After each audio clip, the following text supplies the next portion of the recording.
وہ کہتی اذا رأيت الرجل ينتقص احد من اصحاب رسول اللہ فاعلم انه زندیق، جو کسی صحابی کی برائی بیان کر رہا ہے یقین کر لینا یہ زندیق ہے، بے دین ہے۔ میں اس صحابی کو جس کے بارے میں اللہ کے رسول نے 22 مرتبہ جنت کی بشارت دی، سیدنا عثمان، اس کو کوئی خائن کہے تو میں کہوں ٹھیک ہے؟ میں کہوں ٹھیک ہے؟ یہ نہیں ہو سکتا۔ رسول اکرم صلی اللہ علیہ وسلم نے یہ دین دیا ہے، توحید پہ جس کو بھی شک ہے اس کو عالم نہیں ہم کہیں گے، جو حدیث کو حجت نہیں مانتا وہ عالم نہیں ہو سکتا۔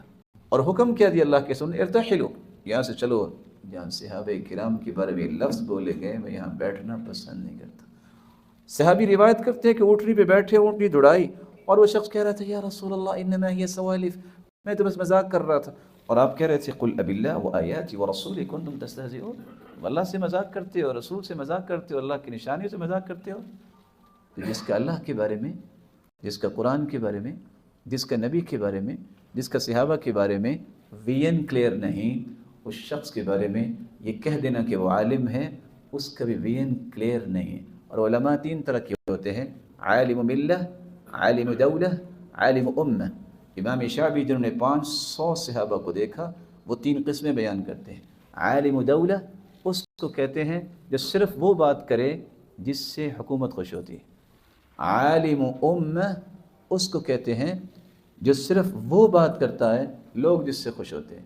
اور عالم ملہ یہ عالم ربانی ہے، وہ صرف وہ بات کرتا ہے جو قرآن میں آئی ہے، جو حدیث میں آئی ہے، دنیا راضی ہو یا نہ ہو، اور صرف کتاب و سنت کی تعلیم دیتا ہے۔ یہ ہے عالم ربانی، اور باقی ہیں عالم سو۔ اللہ ہمیں عالم ربانی بنائے اور ان کی صف میں شامل فرمائے۔ اچھا، یہاں پہ جتنی ویڈیوز آپ ہی ہم دیکھتے ہیں، ایک فیل ہوتا ہے کہ جیسے نا کوئی رافضی بیٹھ کے نا اپنے اسٹیج کے اوپر لگا ہوا ہے، اور یہ ایک فیلنگ ایک آتی ہے، کیونکہ جب باغ فتح کی بات آتی ہے، آج سے 6 سال پہلے آپ نے کہا تھا کہ میں ایک کلپ بناؤں گا، اور جیسے میں پورا ڈیٹیل سے سرچ کر کے چیز نکال کے لاتا ہوں، میں 4-5 گھنٹے 6 گھنٹے کا کوئی کلپ بناؤں گا۔ وہ 6 سال گزر گئے ہیں۔ نہیں، یہ 2 الگ باتیں آپ نے بات کر دی رافضیوں والی، ایک بات کر دی ناسبیوں والی، ایک بات پہ رہے نا۔ لیکن دیکھیں نا، میں تو نہ رافضی ہوں نہ ناسبی ہوں، میں تو الحمدللہ اہل سنت کے منہج پہ ہوں، کتاب و سنت کا ماننے والا ہوں، اور اسی کو لے کے آگے چل رہا ہوں۔ اب یہ رہ گیا کہ میں کوئی رافضیوں والی بات کرتا ہوں، رافضیوں والی بات اس دن ہوگی جب میں کوئی ایسی بات کروں جو قرآن بخاری مسلم میں نہ لکھی ہو، اور اگر قرآن بخاری مسلم میں لکھی ہوئی ہے تو رافضی تو قرآن بخاری مسلم ہوا، میں کہاں سے ہوا؟ میں تو صرف ایک لے مین کی طرح اس میں سے بیان کرتا ہوں۔ ان کی موت تو ایک ہی حدیث ہے کہ عمار کو ایک باغی جماعت قتل کرے گی، عمار انہیں اللہ اور جنت کی طرف بلائیں گے، اور وہ جماعت جہنم کی طرف بلائے گی۔ اس میں نبی علیہ السلام نے حضرت علی کی مخالف جماعت اہل شام کو کہا جہنم کی طرف بلانے والی باغی جماعت، جہنم کی طرف بلانے والی باغی جماعت۔ اس سے بڑی تو کوئی حدیث نہیں نہ ہو سکتی۔ 2812 بخاری کی، اور بخاری میں 447، اور مسلم میں 7320 سے لے کے 7324 تک۔ اس کے بعد کس چیز کی گنجائش رہ گئی ہے؟ یہ تو نبی علیہ السلام کا فرمان ہے۔ او جی، آپ سے قیامت کے دن پوچھا جائے گا، تو سب سے پہلے تو مجھے بتائیں، کیا رسول اللہ سے قیامت کے دن پوچھا جانا تھا کہ یا رسول اللہ آپ نے امت کو یہ بات کیوں بتائی ہے، یہ کیوں نہیں بتائی کہ عمار کو باغی جماعت قتل کرے؟ جی پوچھا جانا تھا، اسی لیے حضور نے بتایا۔ ترمذی ابو داؤد کی حدیث ہے، جسے حق بات معلوم تھی اور اس سے پوچھی گئی، اس کے باوجود اس نے چھپا لی، تو قیامت کے دن آگ کی لگام اس کے منہ پر ڈالی جائے گی۔ اور اس سے بڑھ کر سورۃ البقرہ میں ہے کہ جو اللہ تعالیٰ کی طرف سے آئی ہوئی خبروں کو چھپا لیتے ہیں، ان پہ اللہ کی لعنت، تمام فرشتوں کی لعنت اور تمام لعنت کرنے والوں کی لعنت، یہاں تک کہ وہ توبہ کر لیں اور وہ حق بات جو چھپائی تھی لوگوں کو بیان کر دیں، پھر اللہ تعالیٰ انہیں معاف کرے گا۔ آیت نمبر 159 اور 160 ہے سورۃ البقرہ کی۔ یہ تو ہم نے 5B کے شروع میں ڈالی ہے، تو ہم نے تو کوئی اس حوالے سے معاملہ نہیں کیا۔ تو اگلے دن لائیو سٹوری میں ہمارے شاہد بھائی سے کسی نے یہی بات کی نا کہ جی علی بھائی سے پوچھا جانا تھا، تو شاہد بھائی نے فی البدی ایک جملہ بولا، انہوں نے کہا کہ امام بخاری سے یہ پوچھا جانا تھا کہ تم نے حدیث عمار لکھی ہے یا نہیں لکھی، اسی لیے انہوں نے لکھی ہے نا۔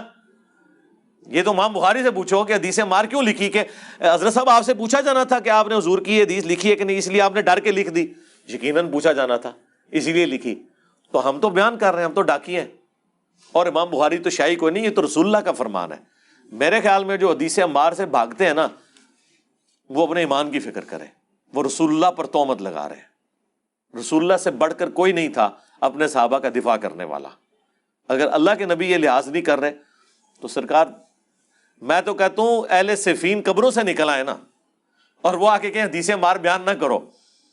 اور ان نکلنے والوں میں حضرت معاویہ رضی اللہ تعالیٰ عنہ، عمر بن عاص رضی اللہ تعالیٰ عنہ اور مغیرہ ابن شعبہ رضی اللہ عنہ مجمعین ہی کیوں نہ ہو، تو ہم انہیں کہیں گے نا سر، رکو ذرا، صبر کرو، ہم نے تمہارا کلمہ نہیں پڑھا، ہم نے کلمہ اس کا پڑھا ہے جس کی قبر مدینے میں ہے. بس. تو تواڈے مولویاں دے 20 لاکھ سانوں کی تنگ کرن گے، تسی جنہاں دا دفاع کر رہے ہو بھی باہر نکلنا سی، انہوں نے بھی نہیں گل مننی. اور اس سے بڑھ کر ہم انہیں ساتھ یہ بھی کہیں گے کہ حضرت ہماری قسمت اچھی ہے کہ ہم آپ کے زمانے میں نہیں، ورنہ آپ کے اوپر تلوار ہم سونت لیتے مولا علی کے حق میں. اور آپ کی قسمت اچھی ہے کہ آپ ہم سے بچ گئے. لیکن اب ہم اپنی زبان تو کم از کم کھولیں گے. اس زمانے میں تو ہم نے تلوار بھی اٹھا لینی تھی. تو اب آپ تلوار سے بچ گئے ہیں لیکن زبان سے نہیں بچیں گے، اس لیے کہ رسول اللہ نے فرمایا. رسول اللہ سے ٹکر نہیں. وہ مولانا صاحب والی گل کہ نبی نے ٹکر لے لوا میں، نہیں، یہ نہیں ہو سکتا. آپ نے صحابہ کے جو اختلافات تھے وہ 2-3 احادیث کی روشنی میں ابھارے. اس سے جو اچیومنٹ ہوئی، آپ کیا سمجھتے ہیں کہ عوام الناس کو کیا فائدہ ہوا؟ ہم صحابہ کرام کے اختلاف کو تو ابھارتے ہی نہیں. 3 بندوں کا مسئلہ ہے. صحابہ کرام کے تو ہم دفاع نہ اس طرح نہیں ہوتا میرے بھائی.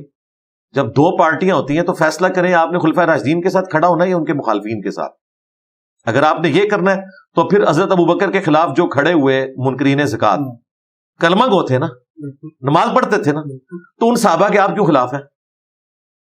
کیونکہ وہ منکرین زکات ہوئے. یہاں تو چلے یہ کہیں گے ایک فرض کا انہوں نے انکار کیا، حالانکہ وہ ایک پولیٹیکل اختلاف تھا. وہ حضرت ابوبکر کو نہیں دینا چاہتے تھے زکات، وہ چاہتے تھے ہم خود کریں گے. اس سے آگے چلے حضرت عثمان کے جو مخالفین ہیں، عبد الرحمن بن ادیس صحابی ہے نا، صحیح بخاری میں ہے نمازیں ان کے پیچھے پڑھو. یہودیوں کے پیچھے نمازیں پڑھنے کا تو نہیں حضرت عثمان کہہ سکتے تھے تم تو شیعہ کے پیچھے نماز نہ پڑھنے دو. حضرت عثمان نے یہودیوں کے پیچھے نمازیں پڑھوانی ہے؟ بالکل جھوٹی بات ہے. یہودی نہیں تھے، مسلمان تھے. 695 نمبر حدیث ہے. کہا کہ نماز ان کے پیچھے پڑھو، نیکی میں ان کا ساتھ دو، برائی میں الگ رہو. اگر حضرت عثمان کے جو مخالفین ہیں ان کے مقابلے میں ہم حضرت عثمان کے ساتھ کھڑے ہوتے ہیں تو کوئی صحابہ کا اختلاف نہیں ہو رہا، ہم خلفائے راشدین کے ساتھ کھڑے ہیں. اس طریقے سے حضرت علی جب آئے ہیں ان کی باری تو علیکم بسنتی و سنت الخلفاء راشدین المہدیین کا مطلب کیا ہے؟ یہ پولیٹیکل اختلاف کی بات ہو رہی تھی. حدیث پوری یوں ہے کہ تم میرے بعد بہت اختلاف دیکھو گے، دین میں بدعتوں سے بچنا اور میری سنت کو اور میرے خلفائے راشدین کی سنت کو داڑھوں سے پکڑ لینا. حضرت علی اگر خلیفہ راشد ہیں، اہل سنت کہتے ہیں چوتھے ہیں، شیعہ کہتے ہیں پہلے ہیں، مان تو دونوں رہے ہیں. اگر وہ چوتھے خلیفہ ہیں تو ہم نے ان کی سنت پکڑنی ہے یا ان کے مخالفین کی پکڑنی ہے؟ پہلے تو یہ طے کریں. اب مخالفین میں بندے 3 ہیں، حضرت معاویہ رضی اللہ تعالیٰ عنہ، مغیرہ ابن شعبہ رضی اللہ تعالیٰ عنہ اور عمر بن عاص رضی اللہ تعالیٰ عنہ. رہ گئے حضرت طلحہ زبیر عائشہ، وہ تو روتے ہوئے دنیا سے گئے ہیں، معافیاں مانگ کے گئے ہیں. اصحاب جمل وہ تو اپنی معافی کروا کے چلے گئے ہیں، حضرت علی نے انہیں معاف بھی کر دیا ہے. فضائل صحابہ عامر بن حنبل کی کتاب میں مصنف ابن ابی شیبہ میں موجود ہے. حضرت علی کہتے ہیں میں اللہ سے امید کرتا ہوں کہ یہ جو سورہ ہجر کی آیت نمبر 47 ہے کہ اہل ایمان کے دلوں سے اللہ تعالیٰ ایک دوسرے کے خلاف جو ہے وہ کینہ ہے وہ نکال دے گا. یہ تختوں پہ آمنے سامنے بیٹھے ہوں گے، یہ میرے طلحہ زبیر اور عثمان بن عفان کے بارے میں. تو وہ تو سب کچھ ختم ہو چکا، حضرت عائشہ نے بھی معافی مانگ لی. لیکن جہاں امیر شام کا مسئلہ ہے تو ان پہ تو حضرت علی نے اپنی شہادت تک قنوت نازلہ پڑھی ہے. اللہم علیک بمعاویہ و شیعی، اے اللہ معاویہ اور اس کے شیعہ کو برباد کر، عمر بن عاص اور اس کے شیعہ کو برباد کر. المصنف ابن ابی شیبہ میں یہاں حضرت علی نے ان کو معافی نہیں دی، بلکہ مصنف ابن ابی شیبہ موجود ہے. میں امید کرتا ہوں کہ میرے مخالفین بھی جنت میں جائیں گے، پھر فیصلہ میرے اور معاویہ کے درمیان ہوگا اللہ کی عدالت میں.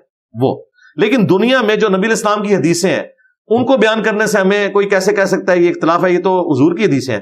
اگر کوئی کہتا ہے میں نے بخاری سے صرف رفع الیدین کی حدیث لینی ہے، باقی میں نے اپنی جو مرضی کے خلاف حدیثیں وہ نہیں لینی ہے، تو وہ تو ابھی تک مومن ہی نہیں ہوا. یہ حضور کی حدیث تھی نا، عمار کو ایک باغی جماعت قتل کرے گی، صحیح بخاری 2812. عمار انہیں اللہ اور جنت کی طرف بلائیں گے، وہ جماعت جہنم کی طرف بلائے گی. یہ میرے تو نہیں کوئی واقعہ گھڑا، یہ نبی اسلام کی مسند احمد میں حدیث ہے کہ میری بیوی کا کیا حال ہوگا جب ہو کے کتے اس میں بھونکیں گے. اما عائشہ کی عزت کا خیال رسول اللہ کو زیادہ تھا یا ناسبیوں کو زیادہ ہے؟ نبی الاسلام امت کے ہاتھ میں کیوں دے کے چلے گئے چیز؟ اس لیے کہ حضور علیہ السلام وما ہوا علی الغیب بضنین، نبی غیب کی خبر دینے میں کنجوس نہیں ہے۔ نبی نے اپنے بارے میں بھی کلیریفائی کیا، جب شہد پینے کا مسئلہ ہوا اللہ نے قرآن میں آیت نازل کر دی، حضور نے یہ آیت بھی نہیں چھپائی، حالانکہ نبی اسلام کے اوپر اللہ تعالیٰ نے گرفت فرمائی تھی۔ عبس وتولی نازل ہوئی، حضور نے یہ بھی نہیں چھپائی۔ یار اللہ کے نبی علیہ السلام نے اپنے بارے میں آیتیں نہیں چھپائی ہیں، صحیح ہے، تو اللہ کے نبی کے مقابلے پہ کوئی صحابی تو شاہی کوئی نہیں، کیونکہ وہ تو امتی ہے۔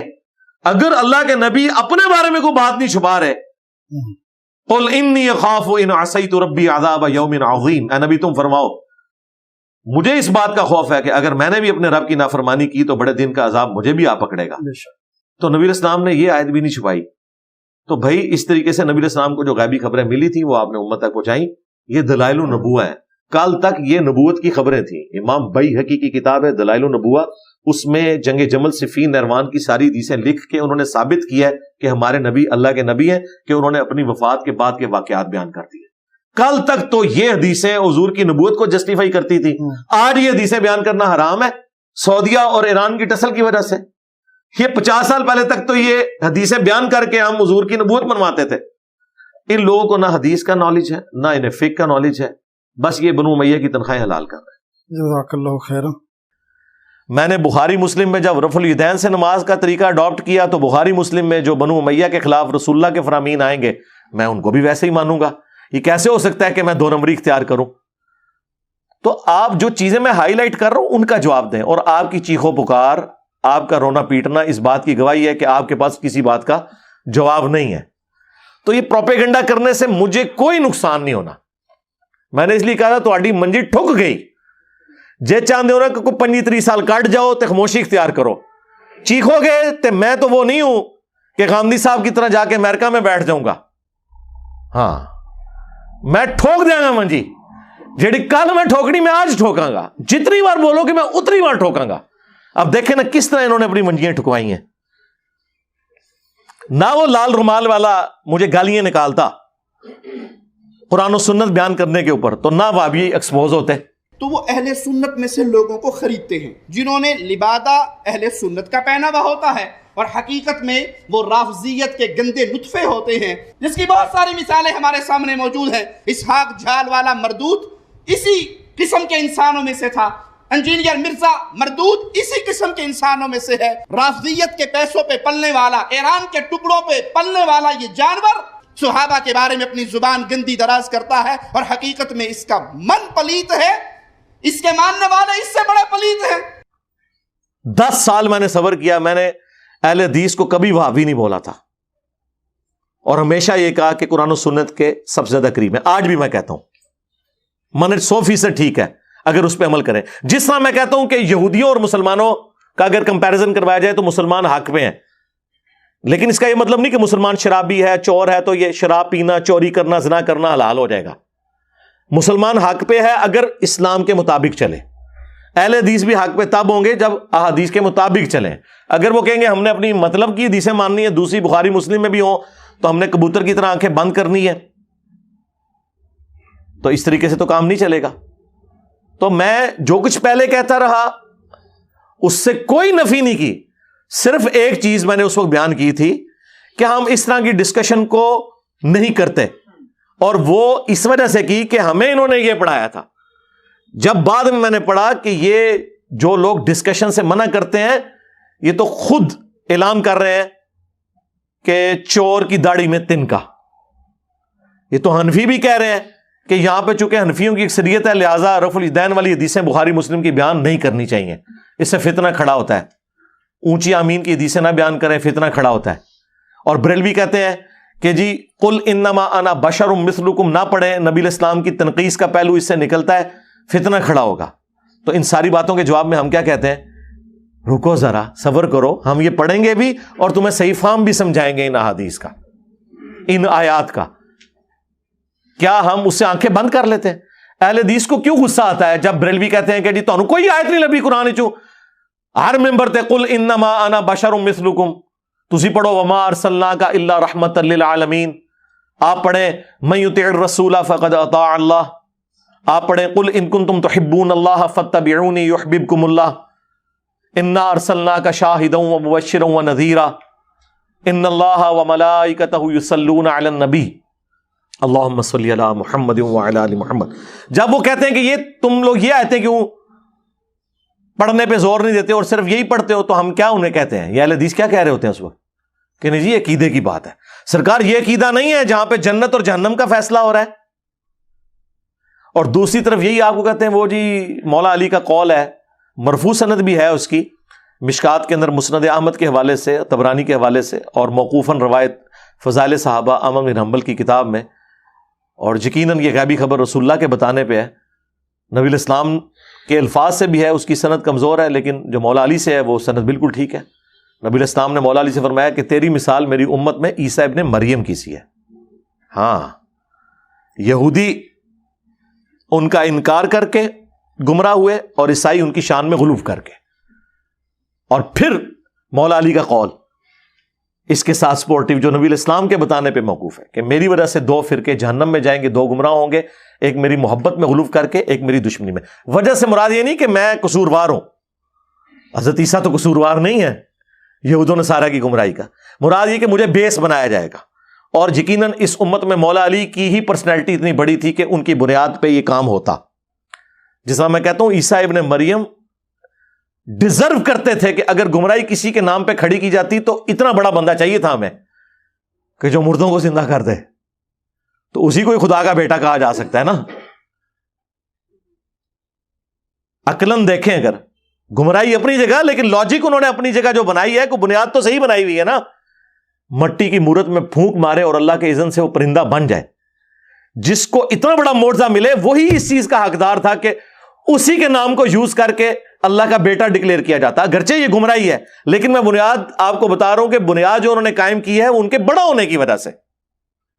تو اس امت میں واقعی مولا علی ہی اتنی بڑی پرسنالٹی تھے کہ ان کے نام کے اوپر یہ سب کچھ کھڑا ہوتا. کیونکہ المستدرک للحاکم میں امام حاکم نے احمد بن حنبل کا قول نقل کیا کہ ہم تک جتنی احادیث پہنچی ہیں ذخیرہ احادیث میں, کسی اور صحابی کی شان میں اتنی احادیث نہیں ہے جتنی کہ مولا علی کی شان میں. سب سے پہلے مسلمان کون؟ مولا علی. ترمذی میں, مسند احمد میں, سنن سیل کبریٰ کے اندر موجود. سب سے پہلے حضور کے ساتھ نماز کس نے پڑھی؟ مولا علی علیہ السلام نے. نبی علیہ السلام کی نسل کن سے چلی؟ مولا علی سے. کس کو حضور نے کہا من کنت مولا فہذا علی مولا؟ مولا علی.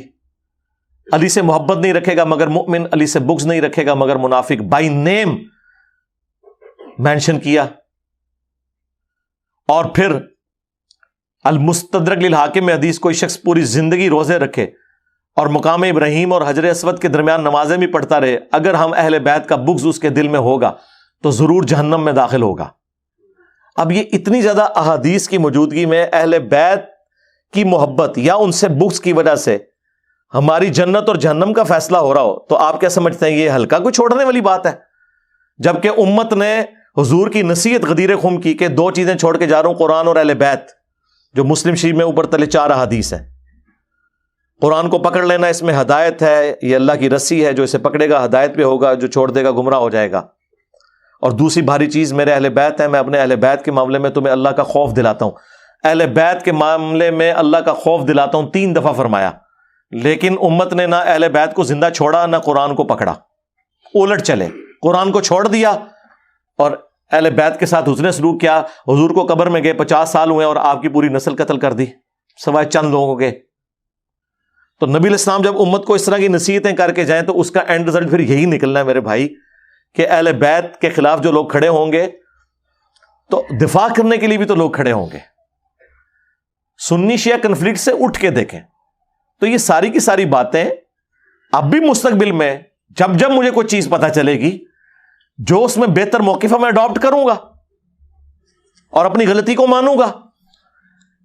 کسی شخص کو اس کی غلطی ماننے پر, یہاں تو غلطی بھی نہیں تھی, میں نے ایک سٹیپ طے کیا کہ وہ جو موقف تھا جو میں نے اڈاپٹ کیا تھا قرآن و سنت کے بغیر تمہارے بابوں کے کہنے پہ, میں نے ایک بابا چھوڑا احمد بن حنبل کہ ان کا موقف مشاجرات صحابہ پہ غلط ہے, جب وہ خود حدیث مسند احمد میں لے کے آ رہے ہیں جنگ جمل صفین نہروان پہ, اور ہمیں کہہ رہے ہیں کہ ان باتوں کو ڈسکس نہ کرو. وہ ہمیں یہ بتانا چاہ رہے ہیں کہ رسول اللہ نے فرمایا تھا لیکن رسول اللہ کی زبان بند کر دو, نعوذ باللہ.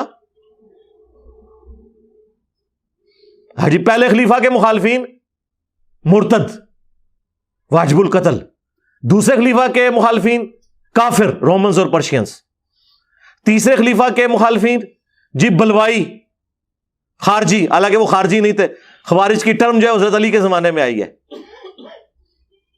چوتھے خلیفہ کے مخالفین رضی اللہ عنہ۔ تو علیکم بسنتی و سنت الخلفاء الراشدین المہدیین جو ابو داؤد ترمذی کی حدیث ہے وہ کدھر گئی؟ اور ابو داؤد ترمذی میں یہ ہے کہ خلافت 30 سال تک ہے، ابو بکر کے 2 سال، وہ صحابی کہتے ہیں سفینہ جو حدیث کے راوی ہیں، عمر کے 10 سال، عثمان کے 12 اور علی کے 6 سال، اس میں 5 مہینے حسن ابن علی کے بھی شامل ہیں۔ اور جب پوچھا گیا کہ یہ بنو امیہ کیا ہے، انہوں نے کہا یہ شریر 3 بادشاہ ہیں، ان کی پیٹھ سے یہ جھوٹ نکلا جو کہہ رہے ہیں کہ علی علیہ السلام خلیفہ نہیں ہے۔ علی علیہ السلام لکھا ہے امام داؤد نے، اور مصنف ابن ابی شیبہ اور مسند ابی داؤد طیالسی میں تو یہ حدیث میں آگے الفاظ ہیں، وہ راوی پوچھتا ہے اس صحابی سے کہ یہ پھر معاویہ کیا ہوئے؟ انہوں نے کہا یہ مسلمانوں کے پہلے بادشاہ ہیں، یہ خلیفہ راشد نہیں ہے۔ ہم حضرت معاویہ کو خلیفہ بھی نہیں مانتے، بادشاہ مانتے ہیں۔ خلیفہ ایک متبرک ٹرم ہے جو خلفائے راشدین پہ بولی جاتی ہے۔ ویسے تو آپ بے شک شہباز شریف کو بھی خلیفہ آج کہہ لیں، یا پہلے عمران خان کو بھی کہتے رہے، آپ کے کہنے سے کوئی نہیں ہوگا، آپ یزید کو بھی کہہ لیں، لیکن یہ حکمران ہے، ان معنوں میں آپ خلیفہ کہیں گے۔ جو خلافت ایز اے ٹرم خلیفہ راشد ہے وہ وہی 5 ہیں، ابو بکر، عمر، عثمان، علی، حسن ابن علی، یا بعد میں کسی درجے میں عمر بن عبدالعزیز۔ تو واضح اس میں موجود ہے کہ بادشاہوں میں سے بادشاہ ہیں حضرت معاویہ، اور مصنف ابن ابی شیبہ میں تو الفاظ ہیں کہ یہ سخت گیر بادشاہ ہیں اور ان کا پہلا بادشاہ معاویہ ہے۔ لہذا وہ جو مسند احمد کی حدیث ہے نا، کاٹ کھانے والی ملوکیت خلافت راشدہ کے بعد، تو یہ تو سٹارٹ کرتے ہیں بعد میں، حضرت سفینہ نے وہ ساتھ ہی سٹارٹ کر دی ہے کہ پہلا بادشاہ یزید نہیں ہے، پہلا بادشاہ کون ہے؟ معاویہ ابن ابی سفیان رضی اللہ تعالیٰ عنہ۔ ہم تو احترام سے نام لیں گے۔ تو یار اگر کسی بندے کو وقت کے ساتھ کلیئر ہوا کہ میرے نبی نے یہ فرمایا تھا، یہ بابے نے غلط کہا ہے، اب بھی ہمیں کئی باتیں جب وقت کے ساتھ کلیئر ہوتی ہیں تو ہم اس میں اور اپنے گھر کی خبر لو، تمہارا ابا جس کے اوپر تمہارے فرقے کا نام ہے وہابی، اس کے بیٹے عبداللہ بن محمد بن عبد الوہاب نے ایک کتاب لکھی ہے سیرت الرسول، فری PDF ہماری ویب سائٹ سے ڈاؤن لوڈ کریں، خلفائے راشدین کے اوپر چیپٹر باندھے ہیں، اس نے وہ جملے لکھے ہیں کہ ان کی کانپیں ٹانگ جائیں۔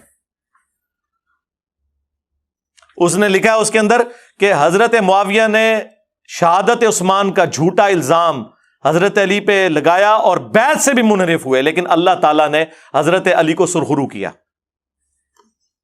پھر انہوں نے لکھا کہ بنو امیہ 60 سال تک گالی گلوچ کرواتے رہے، تنقید بیان کرتے رہے، تضحیق کرتے رہے حضرت علی کی ممبروں کے اوپر، لیکن اللہ تعالیٰ نے مولا علی کی شان کو بلند کیا۔ اور پھر انہوں نے مسند احمد کی حدیث نقل کی کہ اصحاب نے جنگ چھوڑ دی تھی قتل عمار کے بعد، اور حضرت عمرو بن عاص نے حضرت معاویہ سے کہا کہ عمار قتل ہو گیا، اور رسول اللہ نے فرمایا تھا عمار کی قاتل جماعت وہ باغی ہے، تو انہوں نے کہا ہم نے اسے قتل کیا ہے، نہ یہ علی ساتھ لے کر آتا، یہ اس کے ساتھیوں نے لا کے ہمارے نیزوں کے آگے پھینک دیا، اور نہ یہ شہید ہوتا۔ تو حضرت علی کو جب یہ خبر پہنچی تو انہوں نے کہا اچھا پھر اس کا مطلب ہے کہ حمزہ کے قاتل رسول اللہ تھے، نہ لے کر آتے اور نہ وہ شہید ہوتے۔ اچھا یہ آج یہ کوئی جملہ بولے تو لوگ کہیں گے جی حضور کی مثال دے کے گستاخی کر دی ہے۔ بھائی جو موٹے دماغ کے لوگ ہیں نا، انہیں سمجھانے کے لیے پھر اس طرح کی بات کرنی پڑتی ہے، اور یہ مولا علی کی سنت ہے پھکی دینا، پھکی چیز ہے، الزامی جواب سی جو مولا علی نے دیتا۔ پھر اسی طریقے سیدہ عائشہ کے بارے میں بھی انہوں نے اس میں لکھا ہے کتاب میں کہ پوری زندگی وہ روتی تھی، ان کا دوپٹہ آنسوؤں سے تر ہو جاتا تھا، اور حضرت علی نے جو عزت کے ساتھ انہیں گھر رخصت کیا وہ بھی سیرت الرسول میں لکھا ہوا ہے۔ ایک ایک چیز انہوں نے لکھی ہوئی ہے اس کے اندر۔ یہ تو وہابیوں کے اپنے امام نے لکھا ہوا ہے، اس کو کیوں نہیں کہتے کہ ایران کے ٹکڑوں پہ پلنے والا جانور آیا نا داڑھ تھلے ہوں۔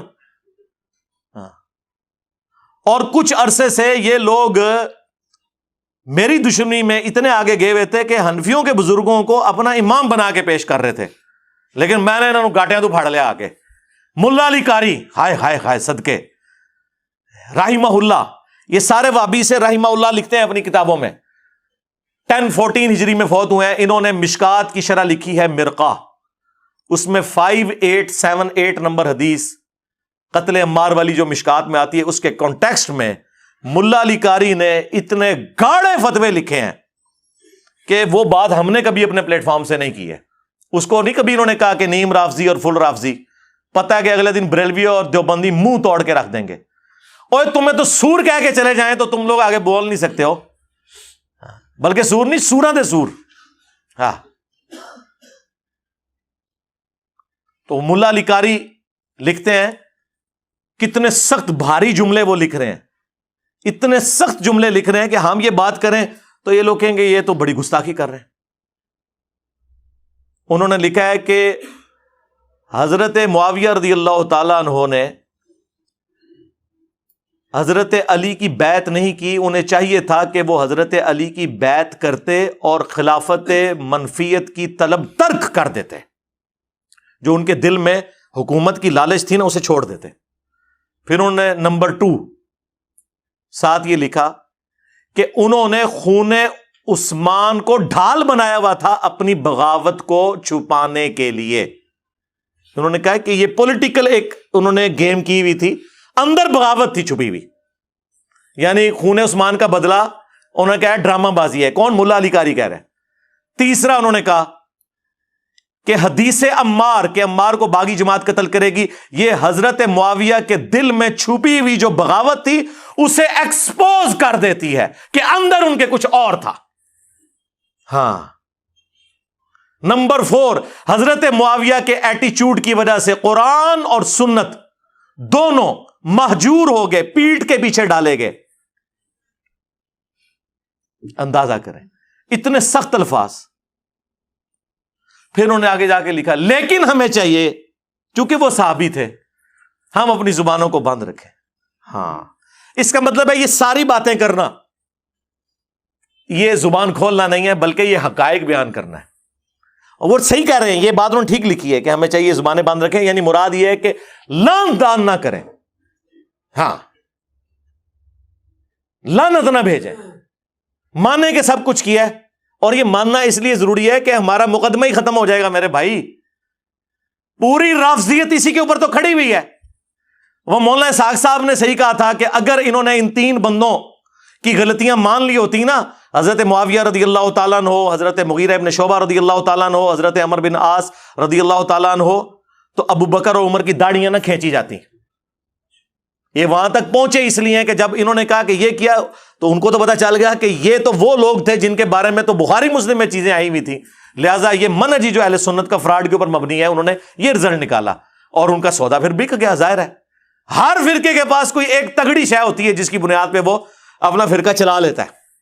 ہاں ہر فرقے نے ایک ایک مضبوط بات کوئی پکڑی ہوئی ہے. کل حزب بما لدیہم فرحون. اور کل تک یہ امام حنیفہ کو نیفا کہتے ہوتے تھے، وابی. ہاں جی وہ 80 ہجری میں پیدائش ہوئی ہے نا، تو 80 کے وہ حروف ابجد، بعض جگہ 70 ہجری بھی ہے، بعض جگہ 80. وہ کہتے ہیں وہ کتے کے بنتے ہیں، یہ کتے کی پیدائش کا سال ہے. یہ کہا کرتے تھے یہ لوگ. آج امام حنیفہ رحمہ اللہ کہہ رہے ہیں صرف میری دشمنی میں. تو سرکار پھر رک جاؤ، ہاں پھر دس دینے کہ امام حنیفہ نے کیا فرمایا ہوا ہے. امام ابو محمد حارثی 340 ہجری میں حنفیوں کے امام فوت ہوئے. انہوں نے مناقب ابی حنیفہ پہ کتاب لکھی، اردو میں بھی اس کا کچھ حصہ ٹرانسلیٹ ہو چکا ہے. انہوں نے اپنے شاگردوں سے فرمایا کہ جانتے ہو کہ اہل شام ہم سے کیوں بغض رکھتے ہیں؟ اس لیے کہ ہم یہ کہتے ہیں کہ اگر ہم حضرت علی کے زمانے میں ہوتے تو حضرت علی کے ساتھ مل کر اہل شام کے خلاف قتال کرتے، بنو امیہ کے خلاف، اہل شام کے خلاف، حضرت معاویہ کے خلاف. اس لیے یہ ہم سے بغض رکھتے ہیں. تو یہی بات میں نے کی تھی، اور یہ بات تو اللہ نے ایک میری زبان پہ جاری کی الحمدللہ تاکہ ان کی غلاظت باہر نکلے. کئی سال پہلے جو مفتی اعظم پاکستان تھے، مفتی اشرف قادری صاحب، مراڑیاں، یہ گجرات کے رہنے والے تھے، مفتی احمد یار خان نعیمی صاحب کے شاگرد. مفتی منیب صاحب تو شاہی کوئی نہیں ان کے مقابلے پہ، جتنی بڑی وہ علمی شخصیت ہے. میں 2001-2 میں ان سے میری ملاقات ہوئی بھی ہے. ان کا اہل سنت رسالہ نکلتا تھا، وہ ہم سینکڑوں کی تعداد میں یہاں منگواتے تھے جب ہم بریلوی تھے. ان کی تو باقاعدہ ویڈیو ہے، انہوں نے یہی بات کی ہوئی ہے. جو میرے دل کی بات ہے وہ یہ ہے کہ واللہ اگر کبھی اس زمانے کے اندر ہم موجود ہو یا میں محمد اشرف قادری موجود ہوتا تو میں تلوار اٹھا کے مولا علی رضی اللہ تعالیٰ عنہ کے ساتھ ہوتا اور مولا علی رضی اللہ تعالیٰ عنہ کی طرف سے حضرت امیر معاویہ کے لشکر کے ساتھ میں لڑتا بھی، کیونکہ یہ ہمارے عقیدے کا تقاضا۔ ناصبیوں کا نظریہ کیا ہے کہ جی دونوں مجتہد تھے، ہاں جی، اب ہمیں یہ فیصلہ کرنے کا حق نہیں پہنچتا کہ ہم کہیں کہ کس کا اجتہاد صحیح تھا اور کس کا اجتہاد غلط۔ بے قصور و بے خطا حضرت معاویہ، یہ نعرہ موہم ناصبیت ہے، اس سے ناصبیت کی بو آتی ہے۔ اور اس وقت تک بریلوی اسے فخریہ پیش کرتے تھے، اس وقت کسی نے ان پہ فتویٰ نہیں لگایا، کئی سال تک ویڈیو عام رہی ہے۔ لیکن وہی بات ہے کہ ہماری بات ان کو اس لیے چبھتی ہے کہ ہم پھر ایسی بات کرتے ہیں کہ، اور پھر جس پیشن میں پیش کرتا ہوں نا، اس سے پھر ان کی فرقے کی موت واقع ہو جاتی ہے۔ اس لیے کبھی یہ کوئی پلی لینے کی کوشش کرتے ہیں، کبھی کوئی پلی لینے کی کوشش کرتے ہیں۔ تو میں نے ان کو بار بار کہا ہے کہ اللہ کے بندو، آپ لوگوں نے غلط بندے کے ساتھ متھا لگایا ہے، آپ جتنا بولیں گے میں اتنا آپ لوگوں کو ایکسپوز کروں گا۔ ابھی میں چھوڑ سکتا تھا، حالانکہ میں کتنا یہ ٹاپک اس کو ایڈریس کر چکا ہوں، لیکن یہ 2-3 سال کے بعد نکلا ہے نا باہر، اور بجائے آ کے توحید کا کام کرے، ناصبیت کا جھنڈا اس نے اٹھایا نا، ٹھیک ہے نا۔ تو اور یہ جی وہ ان کا علمی لیول دیکھیں، بالکل وہی باتیں جو بریلوین کے خلاف کرتے تھے۔ او جی گھر میں 2 بڑے لڑ پڑے تو بچوں کا کام نہیں ہے، او قرآن دیس بیان کر۔ ایسا انسان گمراہ ہے، بدباطن ہے، جو صحابہ کرام کے درمیان ہونے والے اختلافات کو آپس میں بیٹھ کے زیر بحث لاتا ہے۔ خاندان کے 2 بچے بیٹھ جائیں اور پردادا اور ان کا بھائی، ان کے درمیان جو اختلاف ہوا تھا اس کو لے کے بیٹھ جائیں، دادا بڑا ظالم تھا، پردادا اس سے بڑا ظالم تھا، نہیں اس کا بھائی بیچارہ ٹھیک تھا، تو عقل مند لوگ کیا کہیں گے کہ تو کون، تیرا منہ اور تیرا دادا، تجھے شرم نہیں آتی اپنے دادے کے بارے میں بات کرتے ہوئے؟ کل کا بچہ تو، اور غلطیاں نکالنے بیٹھ کر دادے اور پردادے کی۔ ارے ساری کائنات کے دادے قربان ہو جائیں امیر معاویہ کے قدموں پر، ارے ساری کائنات کے دادے قربان ہو جائیں امیر معاویہ کے قدموں پر، ارے ساری کائنات کے دادے قربان ہو جائیں امیر معاویہ کے قدموں پر۔ کہ ہمارا دادا یہ تھا تو ہمارا پردادا یہ تھا۔ اور ماموں پارٹی گھر میں اگر چچا اور تایا کی لڑائی ہو اور وصیت دادے نے لکھی ہوئی ہو سٹامپ پیپر کے اوپر، تو بچوں کا کام نہیں ہے کہ بتائیں کہ تمہارے دادے نے یہ لکھا تھا اس کے لیے اور یہ اس کے لیے، آپس میں نہ لڑو اور ٹیکسٹ کو فالو کرو۔ تو یہی تو ہم کہہ رہے ہیں کہ بخاری مسلم میں موجود ہے، عمار کو باغی جماعت قتل کرے گی، تقتلہ الفئۃ الباغیہ یدعوہم الی اللہ ویدعونہ الی النار۔ ہم نہ بتائیں کہ رسول اللہ نے فرمایا ہے، یہ چاچے تائے کی لڑائی ہے۔ ہم بتا رہے ہیں کہ ہمارا جو روحانی باپ ہے، النبی اولی بالمؤمنین من انفسہم وازواجہ امہاتہم، نبی مومنین کی جانوں پر ان سے بڑھ کر حق رکھتے ہیں، اور نبی کی بیویاں امت کی مائیں ہیں۔ انہوں نے ہمیں بتایا ہے کہ ان دونوں میں سے کون غلط پارٹی ہوگی۔ بخاری مسلم میں درجنوں حدیث ہے کہ خوارج کو قتل کرنے والے مخلوق کے بہترین لوگ ہوں گے۔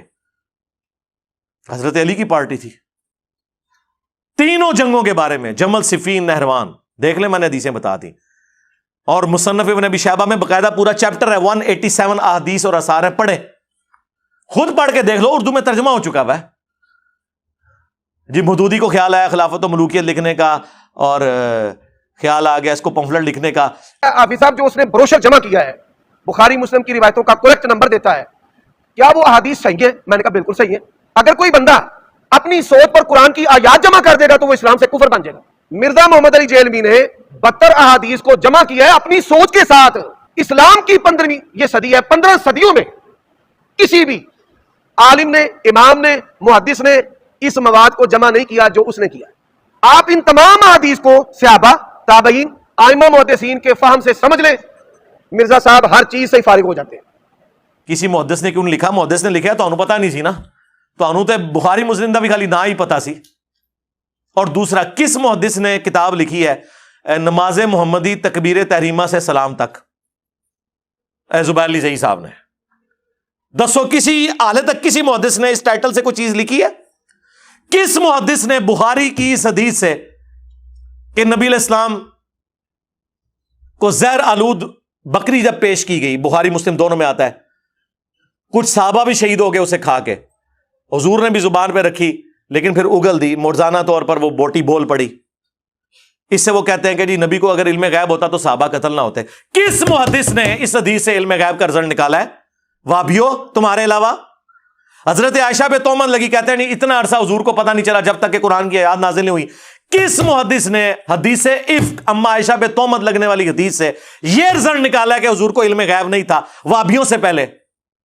تو کہیں گے نہیں جی یار یہ تو کوئی دلیل نہ ہوئی، جو رزلٹ نکل رہا ہے وہ تو ہم بیان کریں گے چاہے کسی نے بیان نہ کیتا۔ تو سرکار جنگ جمل صفین نہروان پہ بھی تو حدیثیں موجود تھی، اور اسے جو رزلٹ نکل رہے تھے وہ ہم کیوں نہ بیان کریں؟ آئے ہونا داڑ تھلے ہونا، علمی بات کرو، خود سارے کام تم لوگ کر رہے ہوتے ہو، ہمیں بلیم کرتے ہو ان چیزوں کے اوپر۔ اور جس کا دل کرتا ہے کچھ عرصے بعد ایک نیا چوہا چھوڑ کے تے انہوں بے عزت کرانا سے پیش چھڑ دینے، وہ میں تے کہہ تسی ابن تیمیہ انہوں بھی لے آؤ نا، وہ یہی کچھ ہوئے گی، ہاں ہو گئی، بلکہ ہر چیز تسی دھوکھے نال پیش کی تھی، ہر چیز غلط پیش کی۔ ہم نے الحمدللہ یہ ریسرچ پیپر جو لکھ کے نا آپ کے تابوت میں آخری کیل ٹھوک دی ہے، یہ عربی میں بھی لکھا ہے، اردو میں بھی لکھا ہے، ہندی میں بھی، انگلش میں بھی، بنگلہ زبان کے اندر بھی، الحمدللہ۔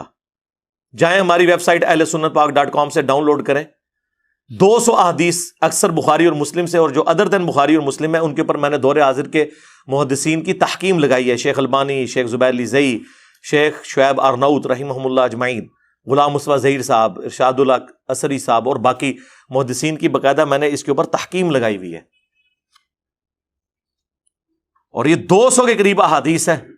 72 کا میں نے ٹائٹل صرف شہدائے کربلا کی نسبت کی وجہ سے لیا، غدیر خون کا جو 33 نمبر ہے اس پہ 8 طرق میں نے جمع کیے ہیں، تو یہ پڑھیں۔ اب یہ کہہ رہے ہیں کسی نے نہیں، 14 صدیوں میں کسی نے نہیں یہ جمع کیا، تو پھر تو اس کا تو مطلب ہے یہ وہ کارنامہ ہے جو تمہارا کوئی ابا نہیں کر سکا، اس کو تو کریڈٹ کے طور پر پیش کرو نا، 14 صدیوں میں نہیں کسی نے کیا۔ جب فتنہ 14 صدیوں میں کسی نے سیاست معاویہ زندہ باد بھی تو نعرہ نہیں نہ لگایا تھا، ابھی تک تو صرف یہ کہتے تھے کہ کام ڈالا ہے، زبان بند رکھو بس اس بندے کے بارے میں۔ تو جب آپ یہ نعرے لگاؤ گے خلافت راشدہ حق چار کے ساتھ سیاست معاویہ زندہ باد، تو سرکار یہ پمفلٹ بھی پھر باہر نکلیں گے نا۔ آج تک یہ کام بھی تو کسی نے نہیں ڈالا تھا نا، ہاں جدو کام پہندا ہے تو پھر اللہ تعالیٰ اپنے بندے اٹھا دیتا ہے۔ یہ پمفلٹ آپ ضرور پڑھیں، ڈاک میں الحمدللہ یہ لاکھوں کی تعداد میں ہم فری تقسیم کر چکے ہیں، کلرڈ پرنٹنگ ہے، حدیث کے ریفرنسز ریڈ کلر میں ہیں، حدیث کے الفاظ بلیک کلر میں ہیں۔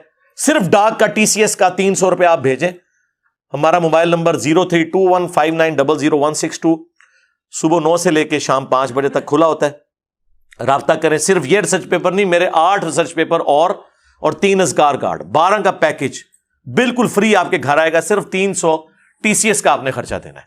اور جتنے یہاں 150 200 300 لوگ ہر سنڈے کو آتے ہیں، سب کو ہم ایک سیٹ فری دیتے ہیں الحمدللہ۔ یہ پڑھیں، اس کے بعد بتائیں کہ ہاں جی اس میں جو حدیث ہے اس سے یہ رزلٹ نہیں نکلتا تھا، اس نے غلط نکالا۔ وہ آپ حدیث خود پڑھیں گے تو آپ کو پتہ چل جائے گا کہ کیا اس میں سے نکل رہا ہے۔ تو ایک ایک چیز میں نے اس میں کھول کر بیان کی ہے، تو لہٰذا یہ جو اس نے جھوٹے الزامات لگائے میرے اوپر، اور جان بوجھ کے مجھے اس اعتبار سے ونریبل کرنے کی کوشش کی کہ میں کوئی گستاخی کر رہا ہوں اور میں لوگوں کو ابھار رہا ہوں اس حوالے سے، وہ میں نے الحمدللہ کلیئر کر دیا۔ آندہ بھی تم لوگ بولو گے نا، جتنا اپنے ماموں کا دفاع کرو گے میں اتنا احادیث بیان کروں گا، اور بےمان اتنے ہیں کہتا ہے میں اپنی زبان کھولوں گا۔ میں نے جو آگے بولا ہے کہ جو حدیث میں آیا ہوا ہے